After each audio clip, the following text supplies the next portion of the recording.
What's up, everyone? Welcome to today's weekly gospel. This one's gonna kind of come and go. I'm gonna make it up as I go, I guess is what I'm saying, because I don't have my idea completely formalized yet, but I want to start talking. So there's a sermon I heard on Wednesday at Sunset Sinks, and it was about temptation, as the Sunday service today was also about temptation. So they're kind of going hand in hand, so I might combo them somehow. So I'll start off with this analogy that I heard that I think was super powerful, especially when you're sitting on the beach. He said, sin is like the ocean. Like, let's say you're really thirsty. This is like metaphor for sin, right? You're really thirsty. Look around. Hey, look, I'm on the beach. Look at this huge body of water. My goodness, I know what I'll do. I'll take a drink right here. If I stay at this beach, I will never be thirsty again, because, look at all this water. It's an ocean. I'm never going to drink the entire ocean. So I'll never be thirsty again.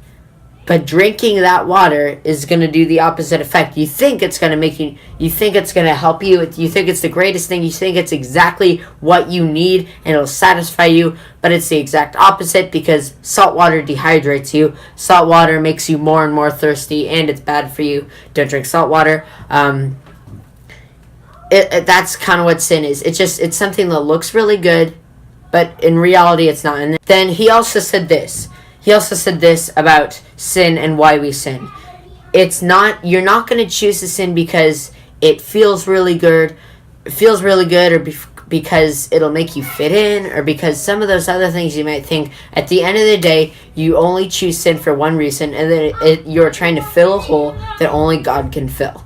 But everyone has a hole somewhere in them, and you're trying to fill that hole with something that you are convinced you're convinced that it is the endless body of water that will quench your thirst, when in fact it is not. So that's kind of something I learned this week. That was my epiphany. I guess that's what the weekly gospel goes on, epiphanies.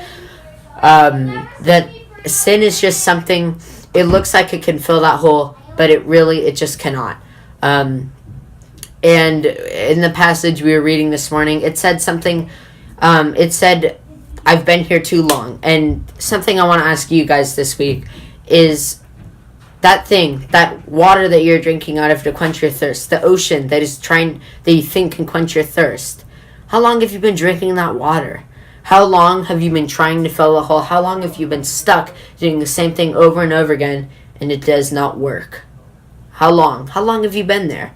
And I want to encourage you all to stop. Repentance is something I've learned, I think it was last summer.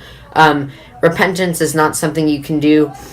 This drinking out of the ocean to quench your thirst is not something you can do on your own. You can't just say, all right, I'm not gonna do it anymore. Not gonna happen. I'm going to stop drinking this ocean water. I'm going to stop doing this.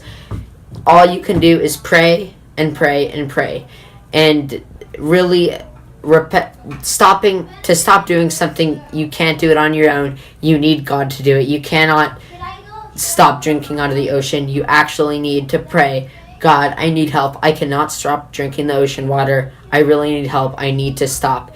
You have to put in effort, but you cannot do it on your own at all whatsoever. Only God can.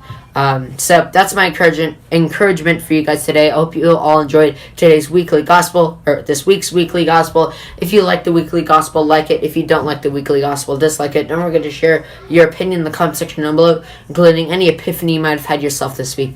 And I will see you next week, guys. Bye.